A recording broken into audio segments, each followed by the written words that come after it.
Flesh and Blood just made the biggest competitive format change in the game's history, quietly retiring an entire era of organized play and replacing it with something completely different, something that's fast, young hero only, that's built around commons, rares, and basics. And somehow, a $20 deck can now take you all the way to the $2 million World Tour. But beneath the surface, Silver Age is full of controversy, radical restrictions, and one of the harshest ban lists the game has ever seen. Today, we're going to break down the full truth behind Silver Age, why it exists, how it works, and what it means for the future of Flesh and Blood. This is the Silver Age era, the turning point of competitive play as we know it.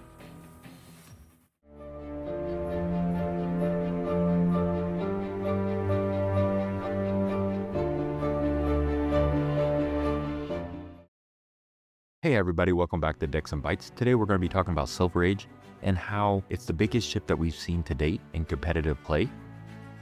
So first, let's point out what Silver Age actually is.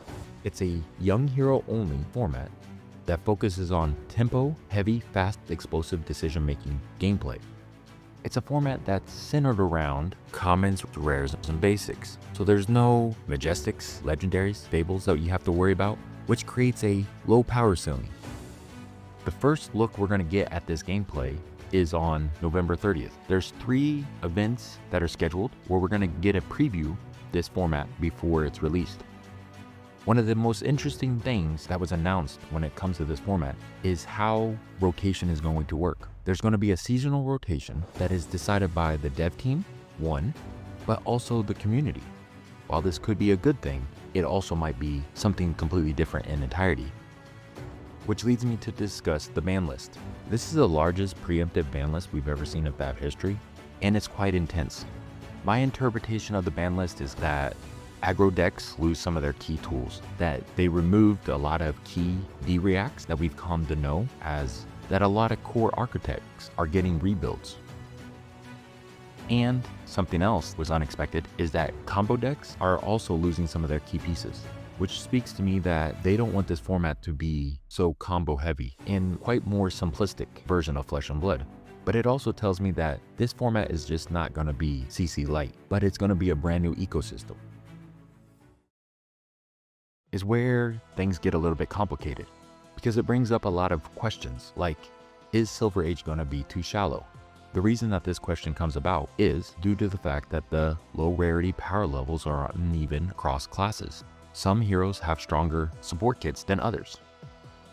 And due to the ban list, there's been a lack of generics to shape defense and tempo gameplay.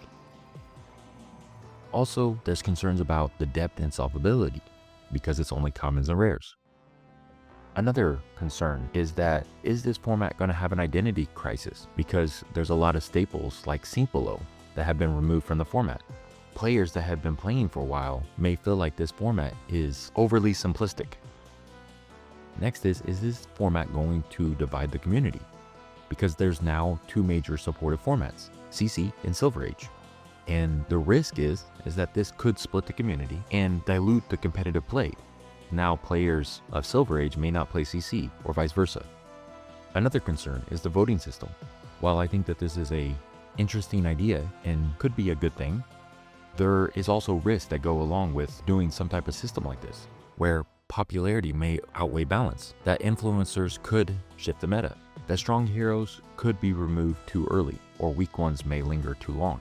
This is a concept that has high risk and high reward, due to the fact that it's something new and untested. And while it's easy to focus on all the negativity that is surrounding Silver Age, especially on social media, I believe that there is another side of this story. When Silver Age was first announced, I was skeptical internally because on one hand, I thought that it was a good idea because it allowed for a lot of positivity, but I was also worried that it might be another format that was going to be released that wasn't going to give it the proper TLC, where we've seen that in a lot of other formats, that they are released, but it's not supported. People don't really play them. The only time we ever see formats like Blitz or Living Legends was during skirmish season, and stores didn't really know which one to choose, so they went with the easiest option, which was usually Blitz. Or we were going to see LL that no one really wanted to play because of the power creep, and it was hard to manage that kind of format, and it was kind of the Wild West. So was this just going to be another one of those formats that we see only during select times of the year? So there was a lot of concerns internally. But then the dev talk was released. And James White said this, and he talked about the mission of Silver Age and what they were trying to achieve with. They wanted to make an easy on-ramp for competitive play and allow it to be accessible, that anyone could have a competitive deck. And while hearing him say this, it made me realize that Silver Age was not going to be just another format. It was going to be a philosophy change in the way that LSS ran Flesh and Blood, which leads me to the positive things about Silver Age, because I do believe that there is a lot of positive things that are coming out of this format.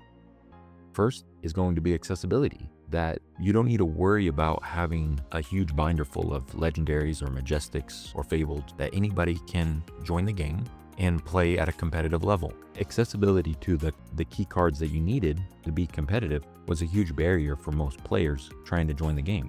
I know I have many friends and people that I try to introduce to Flesh and Blood that were turned off by the lack of accessibility or financial burden that was placed onto them to try to join the game and be competitive, because CC was really the only format that was supported. But this format is a true bottom to top competitive pathway, meaning that you can be competitive at a high level without having to worry about a huge financial burden. And I believe that LSS's hope is that this format will get people interested. They'll be able to compete at competitive levels at a much lower financial cost, allowing people to have an on-ramp to first buy their starter deck with Silver Age, and then get to know the format, understand how Flesh and Blood is played at a much simpler version of the game, and then transition from playing Silver Age to playing Armories to then expanding upon their card collection slower, and also becoming more familiar with the game, to then going to CC and eventually having that where it starts with Silver Age and it leads to them getting more invested in the CC. I could be wrong, but I think that's the point, is to have an on-ramp to CC at a much lower barrier to entry.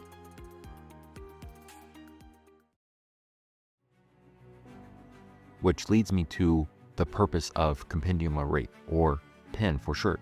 There's a lot of thoughts and feelings towards this set being released, and I think that there's a lot of positivity and good things that are going to come about this set. First is that it's going to support Silver Age. I agree. In the current design of Silver Age, it's not fine-tuned. It needs refinement, which is why they are coming out with a set that is going to support this format directly. It's going to provide balance and low rarity support cards. We already know that they're going to have 50 plus Silver Age tools. There's going to be low rarity equipment to replace banned staples, and there's going to be class-wide and balanced curves. So this set is being released to offer some much needed support to the format and replace some of the cards that have been banned, which I think is a positive thing. And also this set is going to be a third reprints, if I had to assume. So it's going to allow for the cards that are very high in price currently in CC to be lowered. And we've already seen reprints, how much they've lowered the price of cards. And I already know that people are upset about that because they've had their price of their cards go down, which that's a whole nother topic. Which leads me to discuss the way that rotation is going to work. It's going to be community driven, which means that the community shapes the meta, but it's also going to reduce stagnation and avoid power creep, which I think is a really interesting and positive change. And I'm excited to see how that all transpires. So what will Silver Age actually look like when it's released? Because currently we can only go off of what the cards have been released. And I think that maybe some of the criticism, if you take the format as it is right now, is valid, but it's in its current form. It's not at full design and what LSS anticipates it to be, because we don't have PEN yet. But simply basing this outlook on what we currently have. First, as I already mentioned, the aggro decks are going to be much slower. There's no one-turn kill because of the low life with it being young hero only. The next is that defense is going to be somewhat honest. There's no sync belows or fate for scenes, so blocking becomes more about reads and ratios and not auto plays. Also that they're trying to reshape class and their identity, trying to offer a reset because we're seeing key archetype get core cards removed through the ban list. So it's forcing classes to be reinvented. Also, we're seeing how important equipment is going to be in this format because the ban list removed a lot of strong rares. So the reality is that Pen and the equipment that is released in that set is going to define class identity through the equipment. And I really hope that Pen brings about equipment that can be viable both in offense and defense, because currently what we have is equipment that you either have to decide you're going to have equipment that is really strong on offense or really strong on defense. It's really hard to find a balance of both. Hopefully, Pen brings about equipment that is viable in both scenarios, that it can offer defensive support, but also offensive support. Not having to decide or debate, am I going to be more offense or defense? Because the current archetypes that are standing out, just based off of what we currently have, is first Guardian Tempo, seems to be really strong. Ninja Midrange seems to be another strong deck with Ira. We're seeing that Illusionist and Value Cycling is another strong archetype with Dromai. And we're also seeing how strong Ranger is with Azalea. But take this with a grain of salt because of the fact that we don't know what support Pen is going to offer. Because while these might be some of the stronger archetypes, you still have Aurora and you have Briar, which I think both of them are always going to be strong decks that focus on offering through indirect, but also direct damage as well. So both of them are very strong. So how are the LSS going to handle the ban list and ensuring that there's no huge power creeps? Because Aurora and Briar seem to be very, very strong right now. So we'll see what comes about. But as I said, this is a look into and not a final product. Next is the voting system and the meta evolutions that are coming with that, because the seasonal rotations are going to keep the format fresh. It's going to feel like it's living and dynamic as a format instead of what it is now on what we have currently. It seems like Silver Age is what LL was intended to be. So the bottom line is Silver Age is not a restricted format, but a reset. It offers balance, accessibility, skill dense, and financially friendly gameplay. It really captures the spirit of Flesh and Blood without the years of power creep. And it's not the end of Living Legends, but an evolution of it. And what we all wanted LL to be is now can be found within Silver Age. So I'd like to end with this. Which card are you most surprised is currently banned? Which hero are you going to sleeve up first? Are you excited about this format and the gameplay that it's going to come about? Let me know below what your guys' thoughts are and what positive or negative feedback you have about this format. But that's all I got for you guys today. Thanks for watching. Like and subscribe, and I'll see you on the next one.